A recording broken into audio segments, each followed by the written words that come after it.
For this assignment, I chose Pink is for Boys, and some readability considerations would be there's not a lot of text, and it typically is in the same spot throughout the book. There's a lot of illustrations that go along with the story and illustrate the colors. For equity, this book could give windows into other students' feelings as well as mirrors into their own. And for sliding glass doors, it could be shown when students have differing opinions and feelings about certain topics. The book basically just teaches the readers that colors are not assigned to gender and you can like whatever color you want.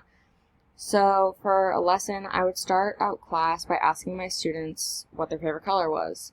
And then I'd read the book and I would ask my students if their favorite color had changed based off of the story that we read. And just inform them that a toy or a color or anything of that realm isn't necessarily a girl or a boy thing.